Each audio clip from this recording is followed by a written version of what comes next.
북유럽에 위치한 노르웨이의 영토는 38만 제곱킬로미터 정도의 면적으로 그 크기는 대략 일본과 비슷하고 한국보다는 3.8배 이상 큽니다. 그렇지만 노르웨이의 영토는 대부분의 지역에 걸쳐 있는 스칸디나비아 산맥으로 인해 사실상 전체의 3분의 2가 산지로 이루어져 있습니다. 이 때문에 노르웨이의 평균 고도는 460m로 본토의 32%가 삼림 한계선보다 높이 위치해 있습니다. 특히 생존과 직결될 수 있는 경작 가능 면적의 비중은 2.2%에 불과해 이는 대부분이 열대우림으로 덮여있는 가이아나와 동일한 수준입니다. 한국이나 일본과 비교했을 때도 상당한 차이를 보일 만큼 낮습니다. 한국만 보더라도 경작 가능 면적의 비중은 17.5%로 노르웨이보다 15.3%포인트가 높은데 경작 가능 면적 자체의 크기도 한국이 노르웨이보다 만제곱킬로미터 이상 더 커 노르웨이의 지리적 환경이 얼마나 척박한지를 짐작할 수 있습니다. 게다가 심각한 건 국토 전역에 산지에 있는 45만 개 이상의 호수로 인해 가뜩이나 얼마 안 되는 경작 가능 면적이 거대한 평야의 형태로 존재하지 않다는 점인데 이에 농업 생산의 효율성을 기대하기에는 무리입니다. 국가를 이루는 중요 요소 중 하나인 인구도 주목됩니다. 2024년 기준 노르웨이의 인구는 557만 명 정도로 같은 시기 한국이나 일본과는 비교 자체가 무색할 만큼 매우 적습니다. 도시국가인 싱가포르보다도 적을 만큼 영토 크기에 비춰봤을 땐 인구가 희박한 수준입니다. 인구 밀도로 비교했을 땐 노르웨이의 인구 밀도는 제곱킬로미터당 14.4명에 불과해 한국이나 일본과의 격차는 더욱 벌어집니다. 노르웨이는 캐나다에 이어 세계에서 두 번째로 긴 83,281km 길이의 해안선을 보유하고 있습니다. 스칸디나비아 산맥에서 북서쪽에 걸쳐 있는 이러한 노르웨이의 긴 해안선은 빙하의 침식으로 형성돼 좁고 긴 만의 형태를 띤 피오르의 발달이 큰 영향을 미쳤습니다.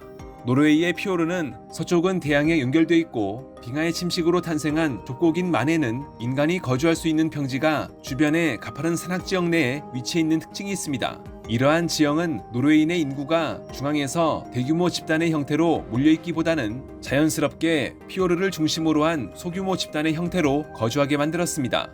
이에 따라 지역 농업 공동체가 형성돼 농업에 의존하는 남동부 지역과 달리 노르웨이의 해안선이 펼쳐져 있는 북서부 지역은 과거부터 소규모 집단을 중심으로 육지보다는 바다로 진출해 교역 활동을 하는 것에 익숙했습니다. 피오르라는 지형 덕에 활성화된 바다를 통한 교역은 크게 임업에서의 목재 수출과 어업에서의 청어 대구 등의 어류 수출을 이끌었습니다. 노르웨이의 목재 수출은 나폴레옹 전쟁 이전까지 주로 영국에 이루어졌는데 다만 이는 전쟁 이후 영국이 캐나다산 목재에 우대 관세를 도입하면서 타격을 받았습니다. 반면 어류 수출은 19세기 초 청어 어장이 확대되면서 큰 성장을 기록했습니다.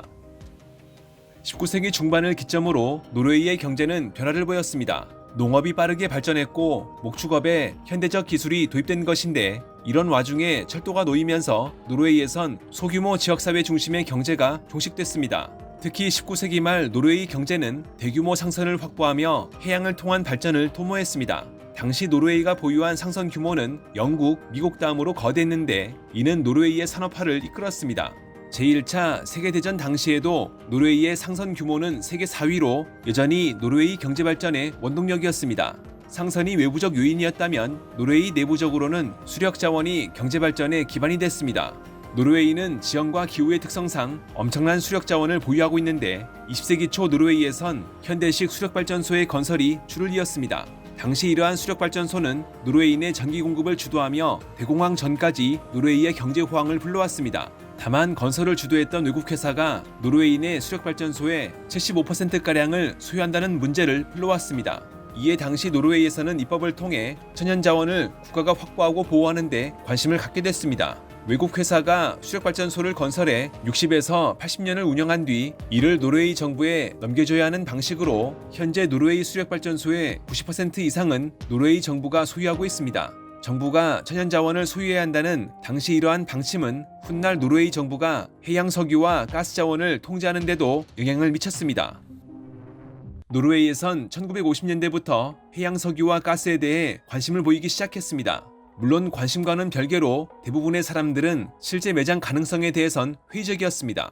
1958년 노르웨이 지질조사국은 노르웨이 해안에서 석유가 발견될 가능성은 거의 없다는 서한을 외무부에 보내기도 했습니다. 그렇지만 이듬해인 1959년 네덜란드 흐로닝언에서 발견된 대규모 가스전은 노르웨이 내에서 석유와 가스에 대한 기대를 높였습니다. 당시 크로닝원 가스전은 유럽 최대 규모로 현재는 가스 시추로 인한 지진 발생으로 폐쇄된 상태지만 여전히 4,500억 입방미터의 천연가스가 매장돼 있을 정도로 거대한 규모를 자랑합니다. 1962년 미국의 석유회사인 필립스는 최초로 노르웨이 정부에 석유와 가스 탐사 신청서를 제출했습니다.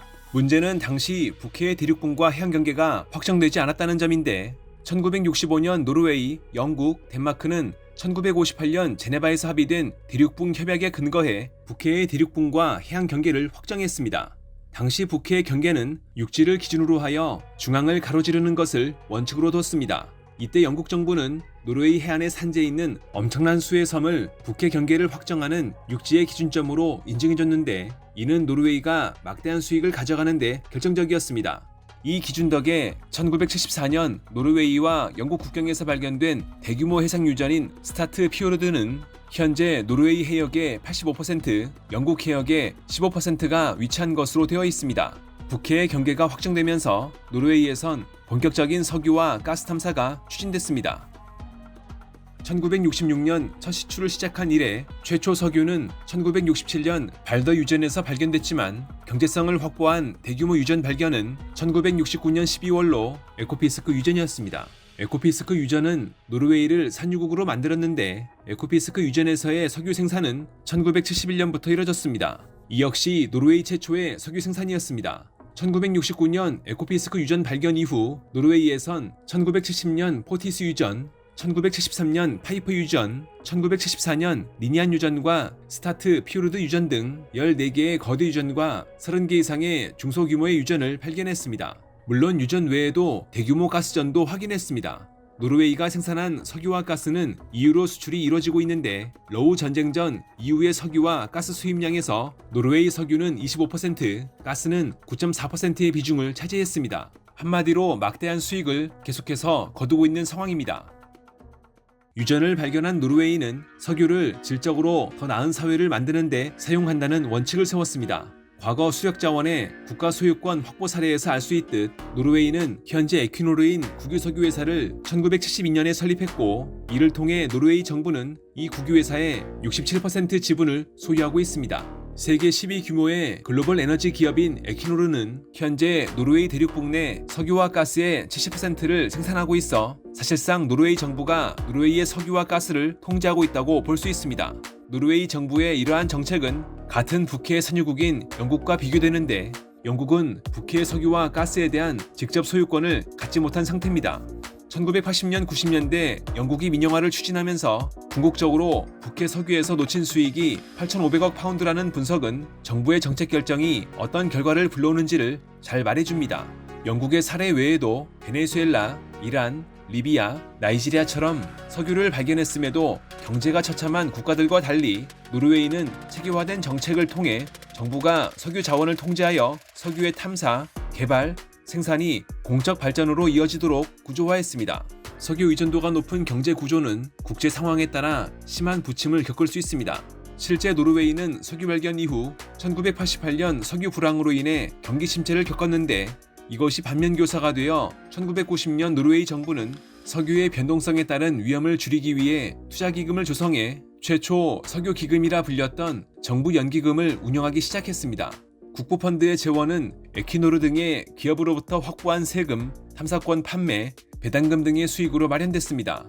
노르웨이의 국부펀드는 지난해 기준 1조 3,750억 달러로 중국투자공사, 중국외환관리국 투자회사, 아부다비 투자청, 쿠웨이트 투자청 등을 제치고 세계 최대 규모의 국부펀드의 지위를 유지하고 있습니다. 노르웨이의 국부펀드는 일부 부동산 외에도 70개국 이상의 8,700개 이상의 기업에 투자를 진행하고 있습니다. 노르웨이의 이러한 자본은 노르웨이 정부가 직접 쓸 수는 없고 기금을 통해 얻은 수익의 일부가 의료나 교육과 같은 복지에 사용되고 있는데 이는 상당수의 산유국들이 자원으로 확보한 수익을 세금 감면, 정부 예산, 다국적 기업의 수익 보전에 사용하는 것과는 상반된 움직임이라 볼 수 있습니다. 특히 노르웨이 인구는 557만 명 정도로 적어 이 기금의 규모는 1인 기준 24만 6천 달러에 달해 더욱더 크게 다가옵니다. 매일 230만 배럴의 석유를 생산하고 있는 노르웨이는 화석연료로 대표되는 석유와 가스로 현재 막대한 수익을 챙기고 있지만 정작 자국 내 전력 수요의 95%는 수력 발전이 점유하고 있을 정도로 재생에너지에 대한 관심이 매우 높습니다. 이 때문에 2030년 탄소 배출 제로를 목표로 내세우고 있는 노르웨이 정부는 재생에너지와 전기차 등 석유 이후 경제에 성공적인 투자를 이어가고 있습니다. 또한 노르웨이는 교육 등의 복지를 통해 고학력 인력을 배출하며 석유 경제에서 탈피한 노르웨이 경제를 설계하고 있습니다. 그 결과 2024년 현재 노르웨이의 1인당 GDP는 세계 4위에 랭크되어 있습니다.